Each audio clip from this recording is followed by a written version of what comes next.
My fingers froze mid-pipe as the words left Rachel's perfectly lined lips. "We are going back to our traditional family Christmas dinner. Family only." The royal blue icing I'd been carefully applying to sugar cookies, my grandmother's recipe that I'd spent 3 hours perfecting this morning, suddenly seemed to darken before my eyes. The Christmas playlist I'd put on specifically for Rachel's visit faded to white noise. "Jessica will be there, of course," Rachel continued, her voice dripping with calculated sweetness as she inspected my kitchen. "She's different. She's the mother of my first grandchild." The temperature in my festively decorated kitchen plummeted as her true meaning crystallized. 5 years of marriage to her son Peter, 5 years of hosting Christmas dinners, and I still wasn't family. Not without producing a grandchild. My throat constricted as I thought of the fertility treatments, the disappointments, the negative tests hidden from Rachel's judgmental gaze. "My name is Laura, I'm 34 and a graphic designer.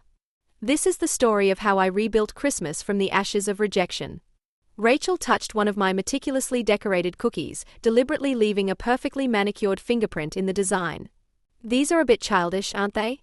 Jessica's taking a professional baking course." I took a slow, steadying breath. The recipe was my grandmother's, the same one I'd used every Christmas since childhood. The same cookies that Peter said reminded him of his own grandmother. "Well then," I smiled, surprised by the sudden clarity washing over me. "Thank you for letting me know." Rachel blinked, visibly thrown by my lack of protest. She'd arrived armed for a fight, ready to defend her decision with the arsenal of subtle jabs she'd perfected over our years as in-laws. "That's it?" she asked, suspicion replacing her rehearsed sympathy. "Of course. It's your decision. Family only. I completely understand." She lingered, waiting for tears or pleading, but I simply returned to my cookies, humming Silent Night under my breath. Finally, she gathered her designer purse and headed for the door. "Dinner's at 6 on Christmas Eve," she called over her shoulder. "I'll tell Peter to bring that sweet potato casserole you usually make. Jessica found a better recipe for him," she added, the barb deliberate. After she left, I sat motionless at my kitchen counter, staring at the cookies I'd spent the morning perfecting. 5 years of trying to win Rachel's approval, of hosting perfect dinners, of swallowing her backhanded compliments and subtle digs about my inability to give her grandchildren. The weight of it all suddenly felt unbearable, and then, just as suddenly, it lifted completely. I picked up my phone and called my best friend Olivia. "She did what?" Olivia exclaimed after I explained. "Uninvited me from Christmas." "Family only," I repeated, surprised by how steady my voice remained. "That which? What did Peter say?" "He's at a conference until tomorrow. She made sure to come when he wasn't here." Rachel had texted earlier asking when Peter would be gone for his conference, claiming she wanted to drop off an early Christmas gift for him without spoiling the surprise. Now I understood her real motive. "You have to tell him, Laura." I looked around my kitchen at the boxes of Christmas decorations I'd pulled out that morning, at the schedule for Christmas dinner I'd already planned. "No," I said slowly, an idea forming. "No, I don't think I will. In fact, I have a better plan." "Laura." Olivia's voice held a note of concern. "What are you thinking? Remember that community center you volunteer at? The one that hosts Christmas dinner for families in need?" "Yes." "How many people do they usually serve?" "About 100. But they're always short on food and volunteers." "Why?" I looked at my perfectly decorated cookies, at my extensive menu plan, at the decorations waiting to transform my home. "Because this year they're going to have the best Christmas dinner they've ever seen. And I'm going to need your help." "I'm listening," Olivia said, and I could hear the smile in her voice. "First, we need to make some calls. I know exactly how to use my Christmas dinner budget this year." As I outlined my plan, I felt lighter than I had in years. Rachel wanted a family-only Christmas? Fine. But she was about to learn that family isn't always about blood. Sometimes it's about who you choose to share your table with. "One more thing," I told Olivia before hanging up. "Don't make any plans for Christmas Eve. We are going to need all hands on deck." "Count me in," she replied. "And Laura? She's going to regret this." "Oh yes," I said, looking at my grandmother's cookie recipe. "Yes, she is." The next day, I called Maria, the community center coordinator that Olivia had introduced me to at a volunteer appreciation dinner last spring. When I explained my idea to provide a complete Christmas dinner for 100 people, she was ecstatic. "This is exactly what we've been praying for," Maria said, her voice thick with emotion. "Let me give you my direct number so we can coordinate everything." The next week flew by in a whirlwind of preparation. While Rachel posted daily updates about her traditional family Christmas on social media, I was quietly orchestrating something much bigger. Peter returned from his conference and, as I predicted, came home with Rachel's version of events. "Mom says you're okay with skipping Christmas this year," he said cautiously, watching me chop vegetables in the kitchen. "She mentioned you had other plans." I smiled, keeping my tone light. "Oh yes, I'm helping with a community dinner. Don't worry about me." He looked confused, clearly expecting the hurt or anger Rachel had probably warned him about. "Are you sure? I can talk to Mom." "Absolutely sure," I replied, reaching up to kiss his cheek. "Your mom wants a traditional family Christmas. I respect that. Besides, I'm excited about my plans." Over the next few days, I watched Peter grow increasingly uneasy with my cheerful acceptance.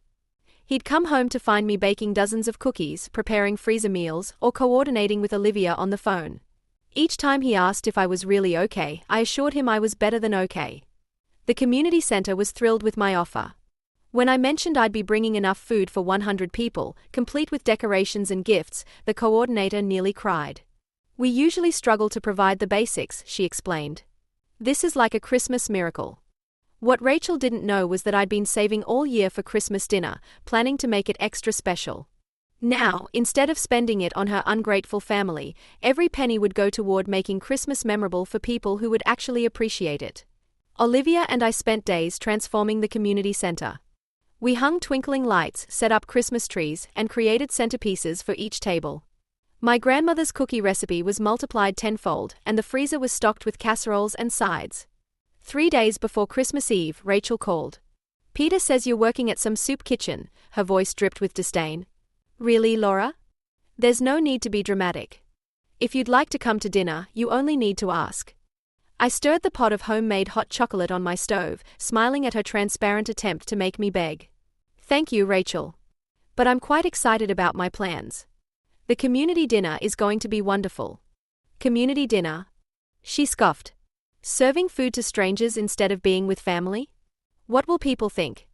"They'll think I'm doing exactly what Christmas is about, sharing joy with others." The silence on her end was satisfying. Finally, she spoke, her voice tight. "Well, I hope you enjoy your charity work. We'll be having a proper family celebration." "I'm sure you will," I replied cheerfully. "Oh, and Rachel? Don't worry about having Peter bring the sweet potato casserole. Jessica's new recipe probably won't go well with frozen turkey anyway." Before she could respond, I hung up, feeling a surge of liberation I hadn't experienced in years. Christmas Eve arrived bright and clear. I woke up early, packed my car with the last of the supplies, and drove to the community center across town. While Rachel prepared for her perfect family dinner, Olivia and I were at the community center early, putting final touches on everything. The place looked magical. Twinkling lights everywhere. Tables set with real linens and decorated with pine centerpieces. A massive tree surrounded by wrapped gifts for the children.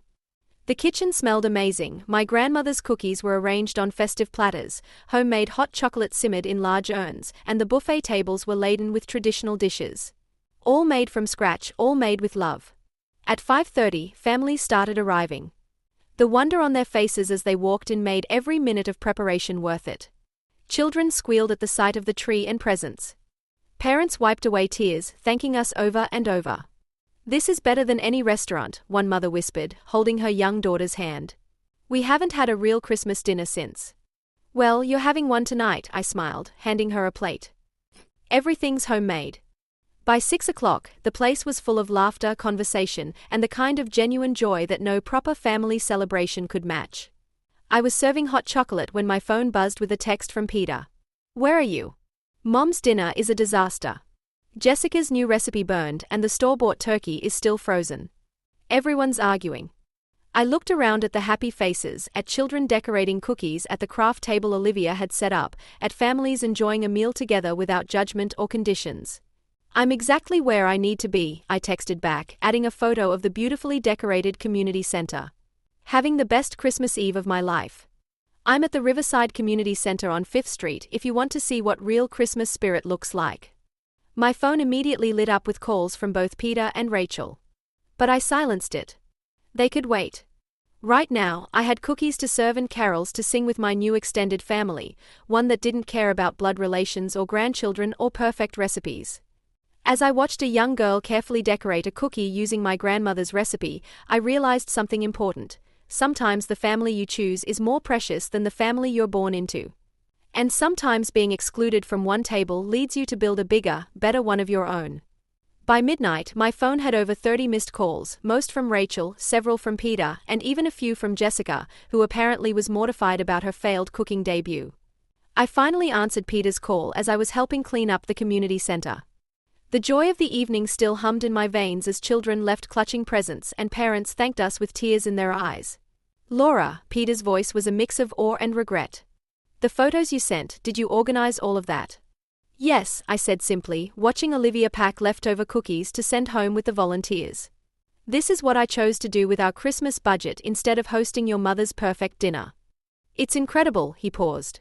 Mom's dinner was, well, it was awful. Everyone left early. She's furious. I'm sure she is, I replied, not feeling an ounce of sympathy. How's Jessica's recipe book working out? He let out a shaky laugh. Everything burned. We ended up ordering Chinese food, but most places were closed. Mom's still in tears about ruining her traditional family Christmas. I thought about the families who had just left our dinner. How many had said this was their first real Christmas celebration in years? Sometimes traditions need to change, Peter. Sometimes we need to realize what really matters. The next morning, Christmas Day, I woke up to find Peter sitting at our kitchen counter, staring at the dozens of thank you notes that families from the community center had written. Why didn't you tell me? He asked softly. About Mom uninviting you, about all of this. I poured myself a cup of coffee, taking my time to answer. Because you needed to see who your mother really is without me pointing it out. And because I needed to prove something to myself. What's that? That I don't need your mother's approval to be part of a family. That I can create something beautiful and meaningful without her permission. He nodded slowly, picking up one of the cards covered in childish handwriting and glitter. You certainly did that. These people, they'll remember this Christmas forever. So will your mother, I added, unable to keep the satisfaction from my voice. As if on cue, the doorbell rang. There stood Rachel, looking decidedly less polished than usual. Her eyes were red, her designer outfit slightly wrinkled. The newspaper, she thrust a paper at me. Have you seen it? I hadn't, but there on the front page was a photo of our community center dinner. Twinkling lights and happy faces captured perfectly. The headline read, Local Woman Creates Christmas Miracle for 100 Families. They interviewed me last night, I said, scanning the article. A reporter dropped by after hearing about what we were doing from one of the families who called the paper. Look, they even printed my grandmother's cookie recipe. Rachel's face flushed. You did this to humiliate me. No, Rachel, I corrected her gently. I did this because you showed me what family really means. It's not about blood or tradition or perfect recipes. It's about love, acceptance, and making room at your table for others. She opened her mouth to argue, but Peter cut her off. Enough, Mom. You excluded Laura because she hasn't given you a grandchild. You play favorites with Jessica because she did. But look what Laura created while you were busy planning your perfect family dinner. She made Christmas magical for 100 families. Rachel's lips trembled. I just wanted a traditional family Christmas. And how did that work out? I asked, not unkindly. While you were serving frozen turkey and burnt casserole to your blood relatives, I was sharing my grandmother's recipes with people who appreciated them. That's the thing about family, Rachel. It grows when you open your heart, not when you close your doors. The silence that followed was heavy with realization. Finally, Rachel spoke, her voice small. The article, it mentions you're doing it again next year. Yes, I nodded. The community center already asked. Apparently, word's gotten out. We might need to plan for even more families. She clutched her designer purse tightly. Perhaps I could help. I do have some experience with event planning. I shared a look with Peter, seeing the hope in his eyes. We could use an extra pair of hands, I said carefully. But understand this, everyone is welcome at that dinner. Everyone is family. Rachel nodded slowly, understanding the deeper meaning in my words. As she left, I turned to Peter. Think she learned her lesson? He pulled me close, kissing the top of my head. If she hasn't, she will. You've shown everyone what Christmas should really be about. That evening, as Peter and I delivered leftover cookies to our neighbors, my phone buzzed with a message from Rachel. It was a photo of her perfect designer Christmas tree with a simple caption. "Next year, would you teach me your grandmother's cookie recipe? I'd like to learn how to make Christmas magical too." I smiled, typing back, "Of course. That's what family does." Sometimes the best revenge isn't about getting even. It's about showing others a better way. Rachel had tried to exclude me from her family, but in doing so, she'd helped me create something far more meaningful, a celebration where everyone was welcome, where family wasn't defined by blood, but by love. And that was the greatest Christmas gift of all.